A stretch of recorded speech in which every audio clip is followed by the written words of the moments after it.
فرزند زہرا یہ حالات برے ہیں۔ کاشانہ بصیرت ایک ایسا مکمل یوٹیوب چینل جس پر محروم بصارت کے لیے بالخصوص اور تمام افراد کے لیے بالعموم سینکڑوں کی تعداد میں اسلامی کتب دستیاب ہیں۔ لہذا گزارش ہے کہ آپ اپنی ذمہ داری نبھاتے ہوئے کاشانہ بصیرت کو سبسکرائب کرنے کے ساتھ ساتھ بیل آئیکن کو پریس کیجیے تاکہ آپ علم کے حصول کے ساتھ ساتھ مذہب اہل بیت کی اشاعت میں بھی اہم کردار ادا کرتے رہیں۔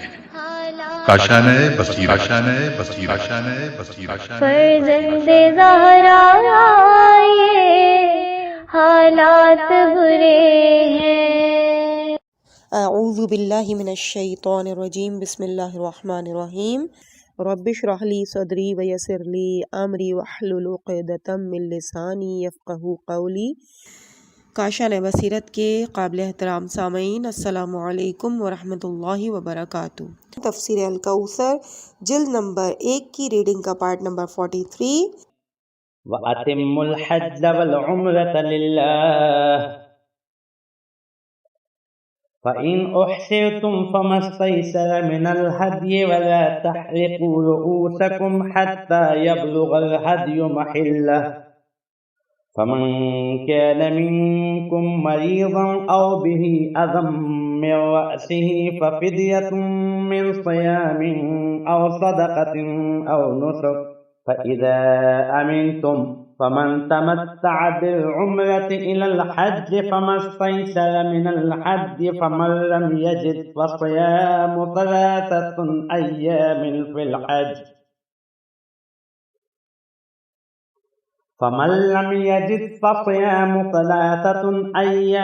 فِي الْحَجِّ وَسَبْعَةٍ إِذَا رَجَعْتُمْ تِلْكَ عَشَرَةٌ كَامِلَةٌ ذلك لمن لم يكن أهله حاضر المسجد الحرام واتقوا الله واعلموا أن الله شديد العقاب۔ اور تم لوگ اللہ کے لیے حج اور عمرہ مکمل کرو، پھر اگر تم لوگ راستے میں گھر جاؤ تو جیسی قربانی میسر آئے کر دو، اور جب تک قربانی اپنے مقام پر پہنچ نہ جائے اپنا سر نہ مونڈھو۔ لیکن اگر تم میں کوئی بیمار ہو یا اس کے سر میں تکلیف ہو تو وہ روزوں سے یا صدقے سے یا قربانی سے فدیہ دے دے۔ پھر جب تمہیں امن مل جائے تو جو شخص حج کا زمانہ آنے تک عمرے سے بہرہ مند رہا ہو وہ حسب مقدور قربانی دے، اور جسے قربانی میسر نہ آئے وہ 3 روزے ایام حج میں رکھے اور 7 واپسی پر۔ اس طرح یہ پورے 10 روزے ہوئے۔ یہ حکم ان لوگوں کے لیے ہے جن کے اہل و عیال مسجد الحرام کے نزدیک نہ رہتے ہوں، اور اللہ سے ڈرو اور جان رکھو کہ اللہ سخت سزا دینے والا ہے۔ تشریح کلمات: الہدی، ہا دال یا، قربانی یا جو ہدیہ حرم یا اللہ کی بارگاہ میں پیش کیا جائے۔ نسکن، نون سین کاف، عبادت ہو یا قربانی، جو بھی کام ہو اللہ کی بارگاہ میں انجام دیا جائے۔ تفسیر آیات: حج ان مناسک سے عبارت ہے جو حضرت ابراہیم علیہ السلام کے عہد سے مکے میں ادا کیے جاتے ہیں۔ اہل عرب بھی یہی عمل یعنی حج بجا لاتے تھے۔ اسلام نے اہل عرب کے بعض خرافات کی تطہیر کے بعد حقیقی حج کو برقرار رکھا۔ حج اسلامی شعائر میں سے ہے، بلکہ اسلام کا ایک اہم رکن ہے۔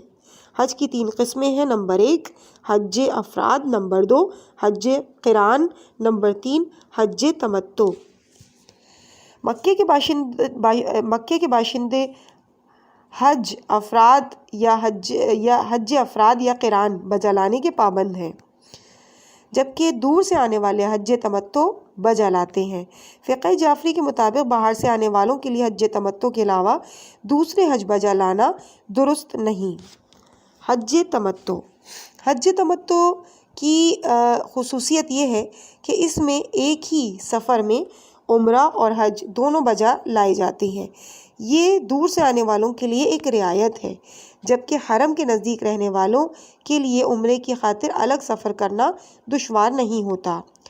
اس کی صورت یہ ہوگی کہ حج کے مہینوں شوال، ذیقعدہ، ذی الحجہ کے ابتدائی دنوں میں ایک میقات سے عمرے کے لیے احرام باندھا جائے، مکہ پہنچ کر بیت اللہ کا طواف کیا جائے اور نماز بجا لائی جائے، پھر صفا و مروہ کی سعی کی جائے، پھر تقصیر کر کے احرام کھول دیا جائے تاکہ ان پابندیوں سے نکل آئیں جو احرام کی وجہ سے عائد ہو گئی تھیں۔ پھر حج کے ایام آنے پر مکے سے حج کے لیے احرام باندھا جائے۔ وجہ تسمیہ: عمرے سے فارغ ہونے کے بعد حج کے لیے دوبارہ احرام باندھنے تک کے عرصے میں حاجی احرام کی پابندیوں سے آزاد رہتا ہے، اس لیے اسے حج تمتع یعنی بہرہ مندی والا حج کہا گیا ہے۔ پھر جب حج کے ایام آئیں تو نئے سرے سے حج کے لیے مسجد الحرام سے احرام باندھے، وقوف عرفات بجا لائے، مشعر الحرام کی طرف روانہ ہو، پھر منی کی طرف جائے اور اعمال منی بجا لائے، پھر مکہ آئے اور طواف و نماز بجا لائے، پھر صفا و مروہ کے درمیان سعی کرے، طواف نساء بجا لائے، پھر منی واپس جائے، وہاں چند شب بسر کرے اور شیطانوں کو پتھر مارے۔ مزید تفصیل فقہی کے کتب میں موجود ہے۔ یہ آیت درج ذیل احکام حج پر مشتمل ہے۔ نمبر 1، وَأَتِمُّوا الْحَجَّ وَالْعُمْرَةَ لِلَّهِ، حج اور عمرہ محض اللہ سے تقرب حاصل کرنے کے لیے ہو، غیر اللہ کے مقاصد اس میں شامل نہ ہوں۔ نمبر 2، فَإِنْ أُحْصِرْتُمْ، احرام باندھنے کے بعد اگر تمہیں راستے میں کوئی ایسی رکاوٹ پیش آئے جس کی وجہ سے آگے جانا ممکن نہ ہو تو اونٹ، گائے اور بکری میں سے جو میسر آئے اللہ کے لیے قربان کر دو۔ نمبر 3، وَلَا تَحْلِقُوا، یعنی مذکورہ قربانی جب تک اپنے مقام پر پہنچ نہ جائے سر نہ مونڈھو۔ مقام سے مراد حجاج کے لیے منی اور عمرہ کرنے والوں کے لیے مکہ ہے۔ واضح رہے کہ یہ رکاوٹ اگر بیماری وغیرہ کی وجہ سے ہو تو قربانی کو اس کے مقام پر روانہ کرنا چاہیے، اور اگر یہ رکاوٹ دشمن کی طرف سے ہو تو جہاں رکاوٹ پیدا ہوئی ہے وہیں قربانی دے دے، جیسا کہ صلح حدیبیہ کے موقع پر رسول کریم نے انجام دیا۔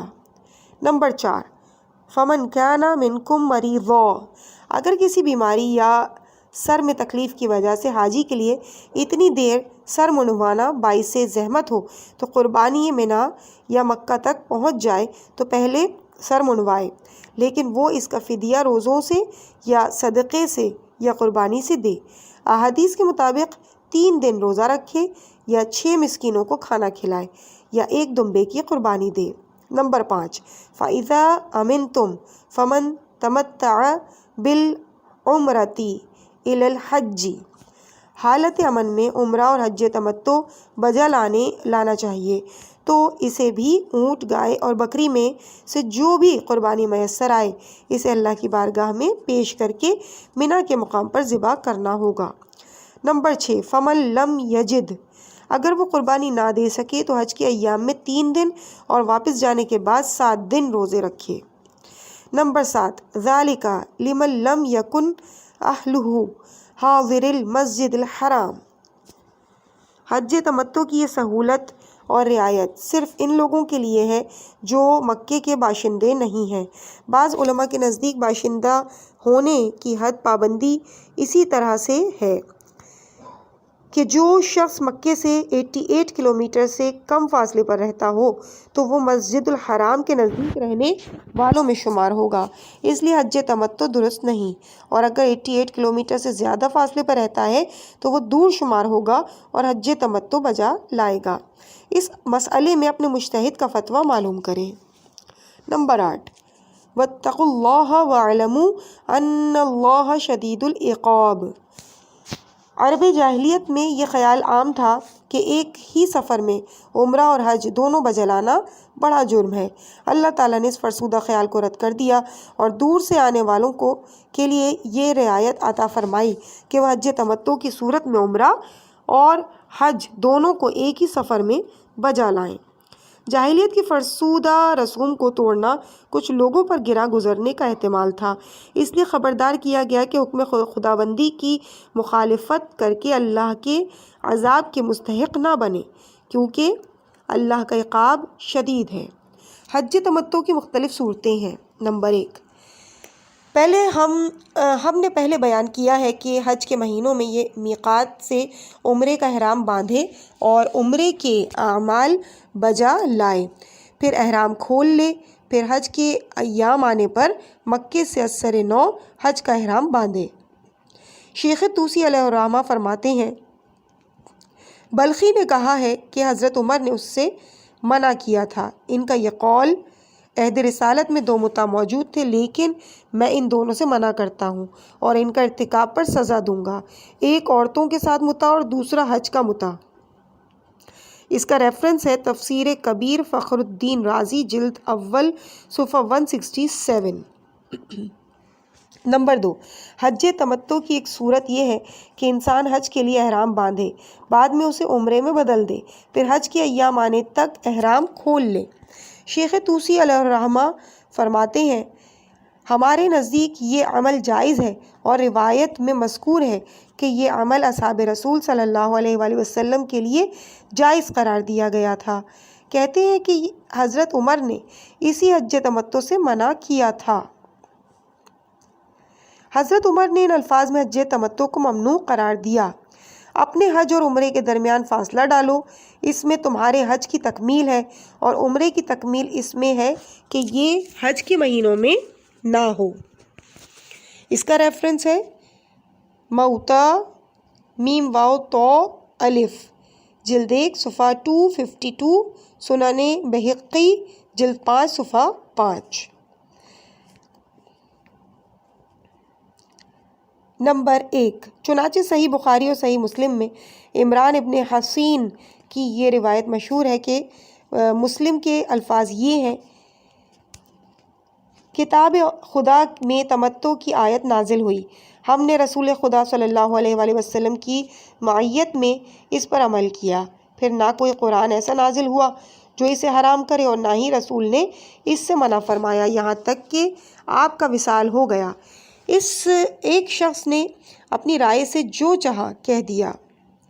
اس کا ریفرنس ہے صحیح مسلم جلد 1 صفحہ 474، صحیح بخاری کتاب تفسیر جلد 7 صفحہ 24، مطبوعہ سن 1277، السنن الکبری یا کبری جلد 5 صفحہ 30۔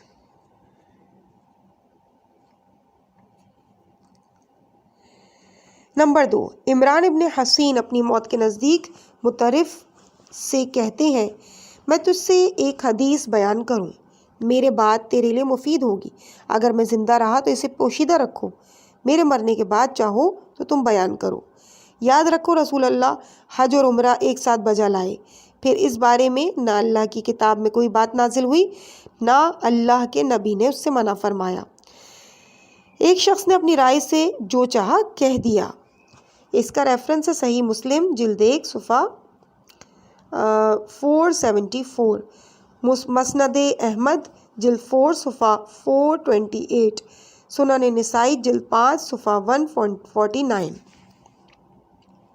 نمبر 3، محمد ابن عبداللہ بن نوفل راوی ہے کہ جس سال معاویہ نے حج کیا، سعد ابن مالک سے سوال ہوا حج تمتع کے بارے میں کہ آپ کیا کہتے ہیں؟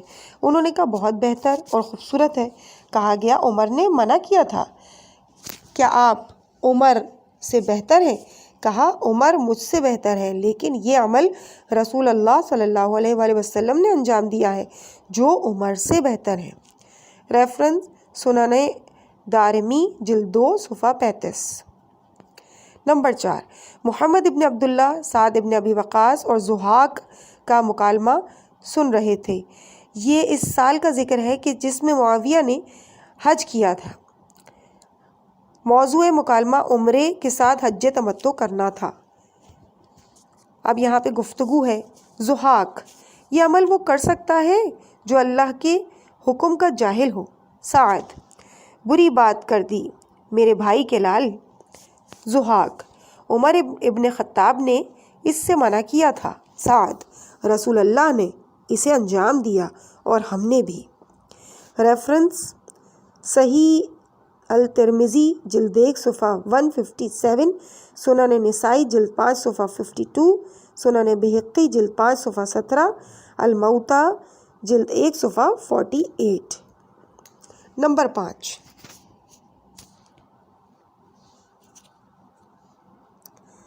سالم راوی ہیں، حضرت عمر کے فرزند عبداللہ سے حج تمتع کے بارے میں سوال ہوا تو انہوں نے کہا، ہو سکتا ہے، کہا گیا آپ اپنے والد کے خلاف فتویٰ دیتے ہیں؟ کہا، میرے والد نے وہ بات نہیں کہی جو تم کہتے ہو، انہوں نے تو کہا تھا کہ عمرے کو حج سے جدا کرو، اور حج کے دنوں میں قربانی کے بغیر عمرہ نہیں ہوتا۔ وہ چاہتے تھے کہ حج کے علاوہ دوسرے مہینوں میں بھی لوگ کعبہ جائیں۔ اب تم تمتع کو حرام قرار دیتے ہو اور اس پر لوگوں کو سزا دیتے ہو، حالانکہ اللہ نے اسے حلال کیا ہے اور رسول اللہ نے اس پر عمل کیا ہے۔ ریفرنس ہے السنن کبری جلد 5 صفحہ 21۔ نمبر 6، سعید ابن جبیر راوی ہیں، ابن عباس نے کہا، رسول اللہ صلی اللہ علیہ وآلہ وسلم نے تمتع کیا ہے۔ عروہ نے کہا، ابو بکر اور عمر نے منع کیا ہے۔ ابن عباس نے کہا، عریہ آپ کیا کہتے ہیں؟ عریہ نے کہا، ابو بکر و عمر نے منع کیا ہے۔ ابن عباس نے کہا، میں دیکھتا ہوں یہ لوگ ہلاک ہو جائیں گے، میں ان سے کہتا ہوں کہ رسول اللہ نے فرمایا ہے، یہ لوگ کہتے ہیں کہ ابو بکر اور عمر نے کہا ہے۔ اہم نکات۔ نمبر 1، اسلامی احکام کی بجا آوری میں غفلت اور سستی باعث عذاب ہے۔ نمبر 2، اللہ تعالیٰ نے اسلامی احکام میں جہاں چھوٹ نہیں دی ہے وہاں آسان سے آسان راستوں کی رہنمائی بھی فرمائی ہے۔ تحقیق مزید، الکافی جلد 4 صفحہ 248، تفسیر العیاشی جلد 1 صفحہ 88، التہذیب جلد 5 صفحہ 333۔ الحج أشهر معلومات فمن فرض فيهن الحج فلا رفث ولا فسوق ولا جدال في الحج وما تفعلوا من خير يعلمه الله وتزودوا فإن خير الزاد التقوى واتقون يا أولي الألباب۔ حج کے مقررہ مہینے ہیں، جو ان میں حج بجا لانے کا فیصلہ کر لے تو پھر حج کے دوران ہم بستری نہ ہو اور نہ فسق و فجور اور نہ لڑائی جھگڑا ہو، اور جو کار خیر تم کرو گے اللہ اسے خوب جان لے گا، اور زیادہ راہ لے لیا کرو کہ بہترین زیادہ راہ تقویٰ ہے، اور اے عقل والوں میری نافرمانی سے پرہیز کرو۔ تفسیر آیات، یہاں مناسک حج کی مزید تفصیل بیان ہو رہی ہے۔ نمبر 1، حج کے مہینے معین ہیں اور یہ شوال، ذی قعد اور ذی الحج کی ابتدائی ایام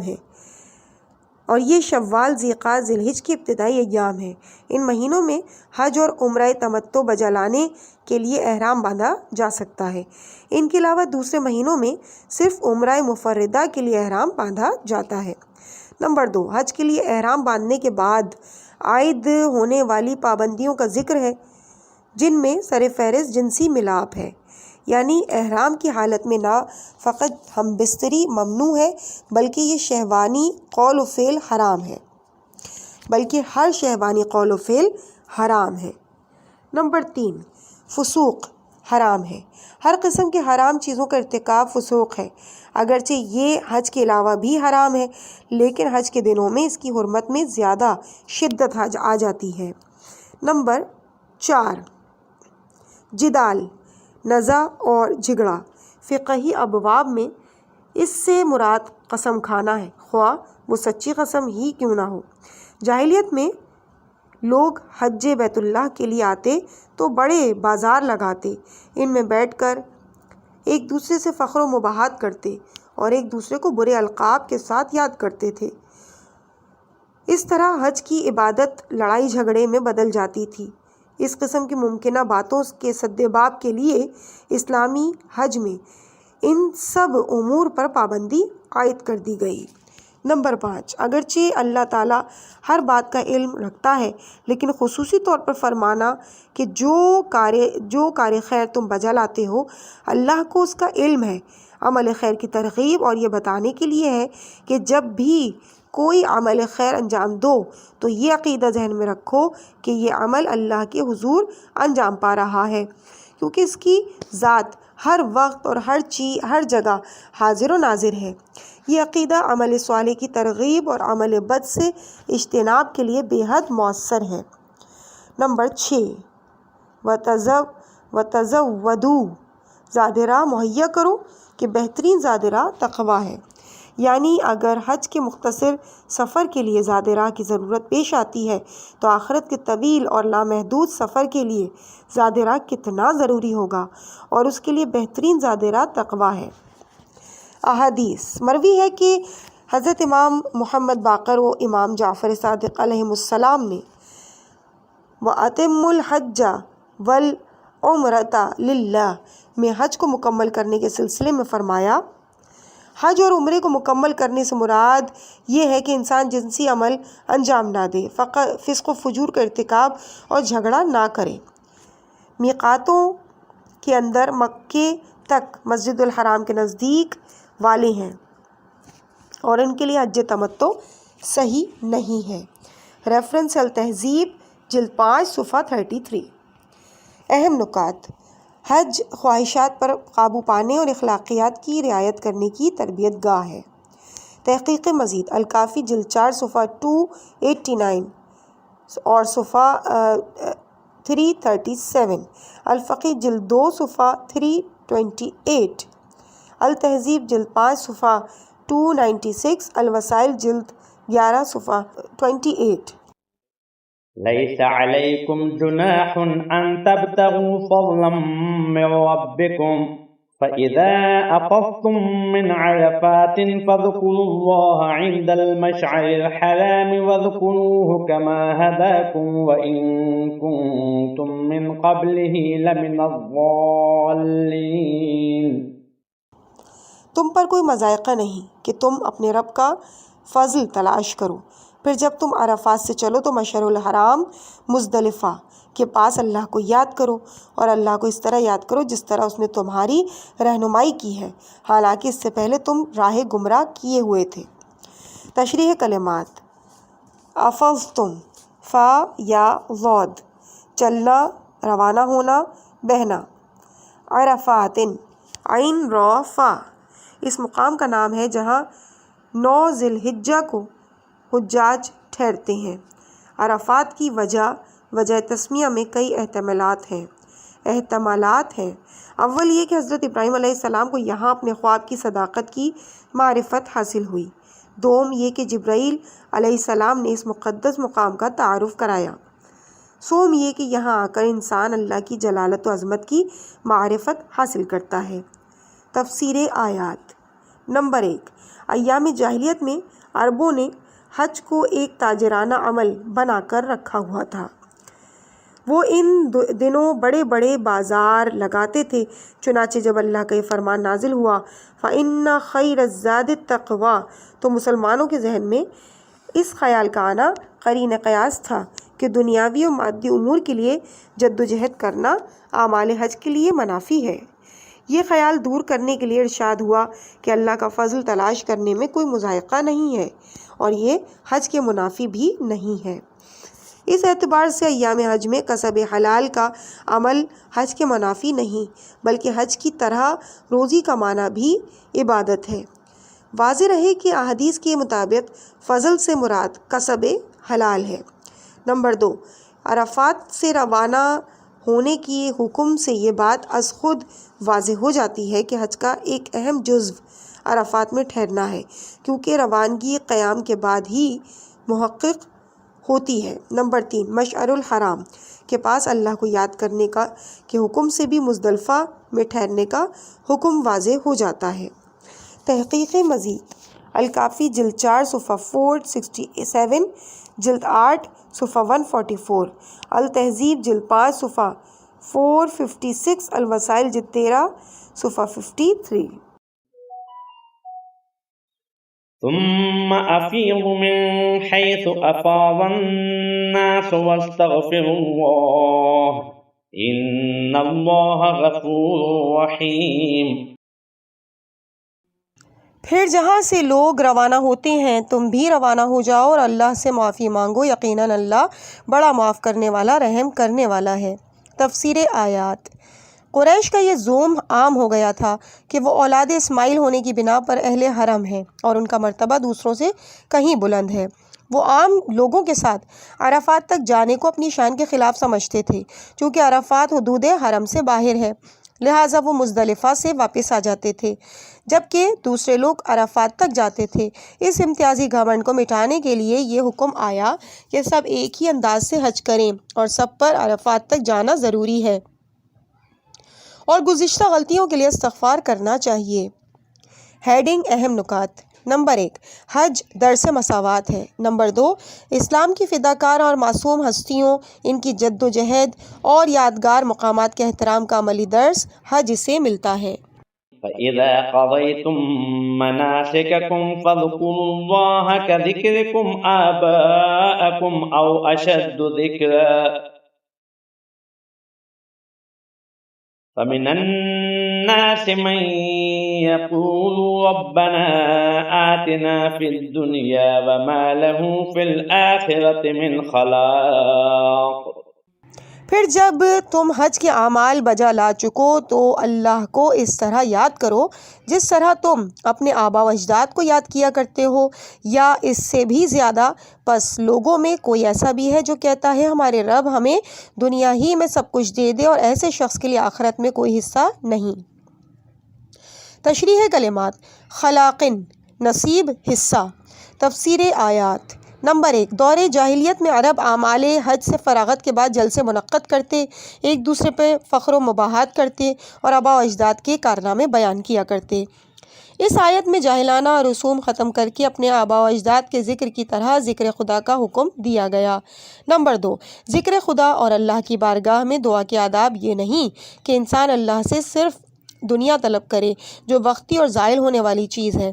ایسی دعا سے دنیا تو شاید مل جائے لیکن آخرت میں کچھ نہیں ملے گا، لہٰذا حج جیسی عظیم عبادت کے دوران اور اس کے بعد اللہ سے فقط دنیاوی آرزوؤں کی تکمیل کے لیے نہیں بلکہ اپنی اخروی زندگی کے لیے بھی کچھ مانگنا چاہیے۔ اہم نکات۔ نمبر 1، حج سے حاصل شدہ معنویت کو برقرار رکھنے کی تاکید کی گئی ہے۔ نمبر 2، صرف دنیاوی آرزوؤں کی تکمیل کی خواہش ابدی زندگی میں محرومیت کا باعث ہے۔ تحقیق مزید۔ الکافی جلد 4 صفحہ 516، الوسائل جلد 14 صفحہ 227۔ وَمِنْهُمْ مَنْ يَقُولُ رَبَّنَا آتِنَا فِي الدُّنْيَا حَسَنَةً وَفِي الْآخِرَةِ حَسَنَةً وَقِنَا عَذَابَ النَّارِ۔ اور ان میں کچھ لوگ ایسے ہیں جو کہتے ہیں پالنے والے ہمیں دنیا میں نعمت سے اور آخرت میں بھی نعمت سے نواز، نیز ہمیں آتش جہنم سے بچا۔ ہیڈنگ: تفسیر آیات۔ اس آیت شریفہ سے یہ تعلیم ملتی ہے کہ دنیا اور آخرت کے معاملے میں متوازن موقف اختیار کرنا چاہیے۔ انسان نہ تو صرف دنیا کا طلبگار ہو اور نہ ہی ترک دنیا کر کے فقط آخرت کا طالب رہے۔ اسلام میں ترک دنیا کا تصور نہیں۔ ریفرنس ہے مستدرک الوسائل جلد 14 صفحہ 155۔ دنیاوی زندگی کے بارے میں اسلام کا موقف یہ ہے کہ دنیا کو اگر صرف برائے دنیا اختیار کیا جائے اور اس حیات فانی کو ہی اپنا مقصد حیات بنا لیا جائے تو یہ دنیا داری ہے، اور دنیا داروں کو آخرت میں کچھ نہیں ملے گا۔ دنیاوی زندگی حقیقی مقصد حیات نہیں بلکہ یہ تو آخرت کی ابدی سعادت کے حصول کا بہترین ذریعہ ہے۔